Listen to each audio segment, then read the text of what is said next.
Hello everybody. Welcome to another review, another little romp into some literature, some comic literature, or graphic literature as I like to call it. We're not going to be talking about books today, we're actually going to be talking about comic books, which I'm very excited about.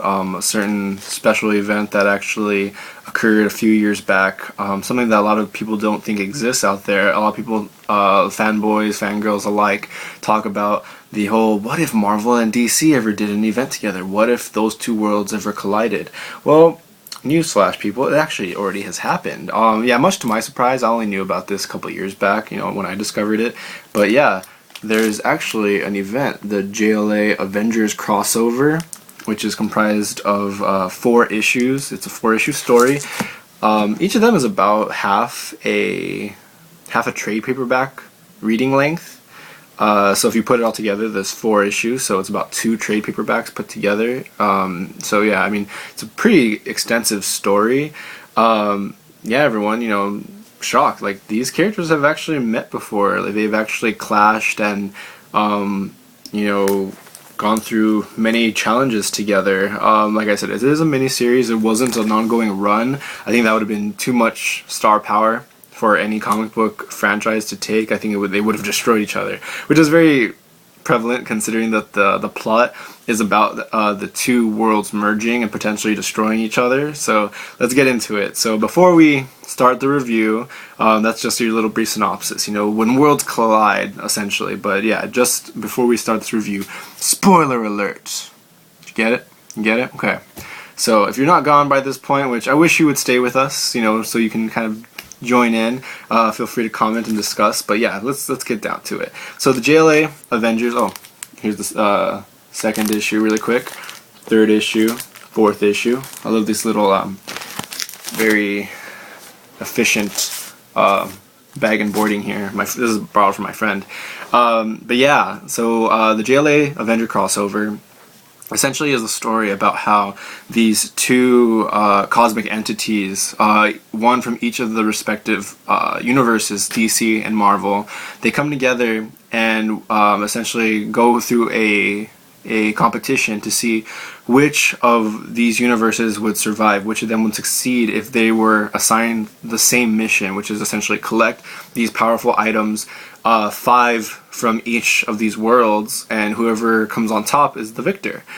And then it has, kind of more extending plot, like, what happens in the end, what happens when they collect all of these items, what happens when, is one world going to be destroyed because of that, what are the consequences of merging these two groups together, of merging these worlds, all these other implications of reality adjustment and the idea of, people's place in the world. You can kind of see that the creative team was kind of going for stuff like that, because you have such a grand scale event. I mean, you have DC and Marvel finally together. I mean, that's pretty big stuff.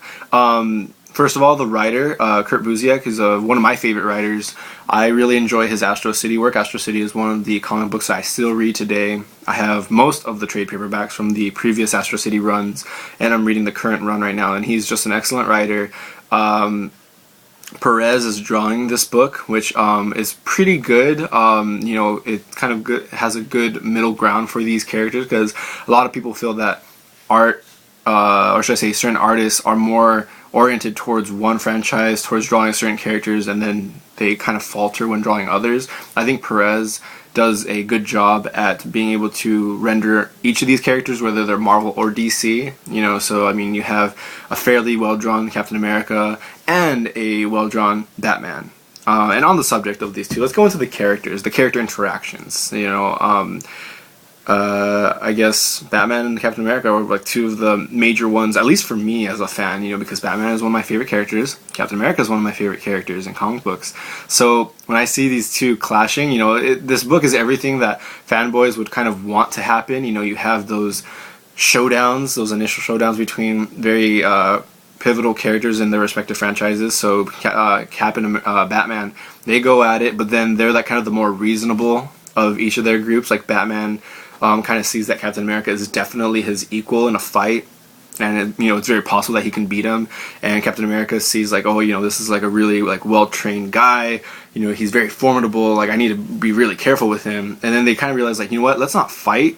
Let's try to figure out why we're fighting each other. Like, what is going on? Why did we suddenly clash? And that's why I kind of liked like Busiek did show some love to the sensibilities of these characters, because as much as Captain America and Batman are forces to be reckoned with, they're also very sensible, which was really good to see. One of the things that I saw I kind of enjoyed, but then I also saw was a little bit of an anti-bias, because I know a lot of people love Superman. I got the impression that Busiek does not like Superman, only because of the way he wrote him, kind of very short-tempered, very quick to pop off against other people. He wanted to always get into fights, and then it doesn't help that Thor is written very, very Thor-like. He's very true to the way the character has been written throughout the years. He's a warrior. He just wants to defend his friends, defend his world. So the minute he sees these invaders, I guess, the Justice League, he just wants to go at it, and he immediately attacks Superman. So those two go at it. And so with Superman kind of written as this, short-tempered ass-like character, and then Thor just being Thor, I mean, you already have a recipe for, immediate action. So it was funny, but I'm like, I don't like Superman that much either, but I'm like, they should have given him a little bit more love. I feel like they were trying to regulate, like, oh yeah, let's make Superman a little bit conflicted, because he's always the Boy Scout, very much kind of the way people refer to Captain America as being a Boy Scout. But it was funny and entertaining. I just thought it was kind of detrimental to the character, but what do I care? It's Superman. I know everyone's gonna hate me for that comment. But as far as the writing goes, for the general story, I mean, like I mentioned, we have the showdowns. I'm not going to go through every different showdown that occurs. I mean, yeah, you do have your Hawkeye, Green Arrow. You do have your Quicksilver versus Flash. Those happen, and other things transpire between those characters. So I'll let you, as the readers, go and explore that if you get the chance to read it. It's one of those things that I can't really capture it for you through a review. But how about the plot? Like I mentioned, the plot has these two cosmic entities from the DC, one from the DC and Marvel universe, forcing these teams to fight together, and then their worlds are at risk. They're clashing. And toward the end of the story, they're actually combining. The writing kind of did seem inconsequential, or should I say not the writing, because the writing was kind of good for the material that was provided. I mean, what are you going to do with this type of plot? I mean, the Avengers with the Justice League. I mean, what can you do? You just have like an all battle royale with this team combining forces and fighting like this major bad guy, which is essentially what they do at the very last issue. You've been warned. Spoilers already. But yeah, I did think that there could have been a more dynamic story, as opposed to, oh no, you're from this world, I'm from this world, and our worlds are at stake, and we need to join forces and fight. I mean, that was probably the easiest thing that they could have done for this story. I wish they could have done something more, other than just kind of go collect this item, collect that item, fight that guy, and then in the end we're just going to kind of do away with everything that happened in the first 3 issues and just fight the major bad guy. I mean, you could have kind of jumped to that point in 2 issues, and you at least would have made that journey a little bit better. There would have been more structure. I mean, this is a very linear, not a multi-dimensional, well, it is very multi-dimensional, but it's not a multi-layered story. It's just kind of, they go from point A to point B, and there really isn't that much development in between. I mean, these characters essentially are the same characters when, like, from beginning to the end. You don't really see that much change with them.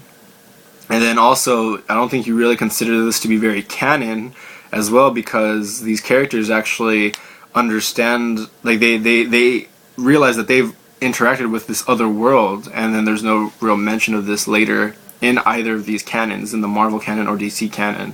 So, I mean, it's kind of irrelevant to ever have done this event, as much as it is fun to read it.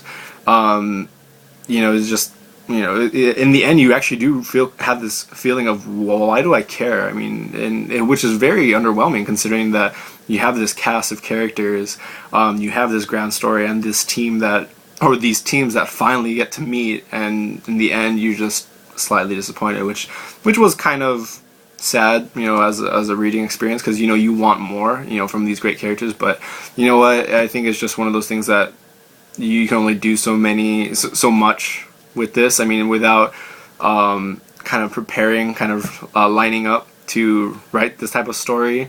So I guess the creative team did what they could. You know, I don't really knock them that much for it. It was still an entertaining read, but you know, you could read kind of much better material from either of these different franchises, which is kind of sad to say. Their combined star power was not enough. Oh, and then I guess one of the last things about this series was, as much as it was fun to see these teams collide, you know, you do have those showdowns that I mentioned to you earlier, but there are a lot of cast members that were omitted from each of these franchises that I think would have contributed a lot to the story. You know, you have your Thor and Superman, which I guess are arguably the two heavy hitters in each of their teams. I mean, who else are you going to have fight Superman? I mean, it's not like you're going to have Iron Man fight Superman. Iron Man will get owned. But then you're missing characters from each of their franchises, like Spider-Man was hardly anywhere to be seen. He was shown in like maybe 2 panels, and he wasn't even part of the major Avengers team, which I would understand. Maybe during the timeline he wasn't a major facet of the Avengers, but still, it's Spider-Man. Other characters from like the X-Men, I mean, you had Beast there, but where was Wolverine? Where were other major cast members like Cyclops or Professor X? I mean, those are people that you can't omit from the Marvel Universe. Like, they need to have a major part because they've affected the Marvel Universe so much. And then from the DC Universe, yeah, you had your basic Superman, Batman, Wonder Woman, and like the Justice League as we know it. That was actually kind of on the flip side of my quip with the Marvel side. With DC, it almost feels like they didn't have as many cast members to include. Like, they were kind of scraping the barrel, like, you know, oh, let's put in, you know, Steel, and let's put in Blue Beetle. Like, yeah, I understand some people like those characters, but in the end you're just like, like, they're kind of not that consequential, which is really unfortunate. I mean, they decided to make these teams comprised of almost like second stringers, which was really disappointing. But you know, c'est la vie. It's happened. I can't really like message DC or Marvel like, hey, you guys remember that crossover event you did years ago? It's like, I want you to go back and do a retcon or do a what if, you know, series. Like, I don't know. Ultimately, it was an entertaining mini-series to read. Some of the characters were well written, others kind of lacked. You know, roster was also lacking. And then the story, like I said, it was kind of one-dimensional. It was just a linear romp, you know, linear battle royale into fight the bad guy. You know, that was kind of it. You know, characters like this kind of deserve more attention, but you know, who knows what the reasons were for why this series was kind of subpar. Like I said, it is entertaining. It will give you that little warm, cheeky feeling as a fanboy, like, oh, cool, like Superman's fighting Thor, and Captain America's fighting Batman, and Hawkeye and Green Arrow are going at it because they're like, I'm the better archer. I mean, those are cool little moments, but in the end, it's really not that enough. Excuse me for that. It's really not enough to save this franchise from its below average quality. It could have been a lot more, which, you know, regretfully, it is sad to say, but, you know, I could be wrong. You go out there and go read it for yourself. Enjoy it. I'm sure there might be moments in this that you, as the reader, might enjoy more than I did. Like I said, maybe I come from a different perspective with this story, but hope this review has been helpful for you guys. We're going to be doing another edition of the sit-downs this week, as usual, so keep a lookout for that, and we'll be seeing you soon. Hope you enjoyed. Don't forget to like and subscribe, and peace and love. Bye.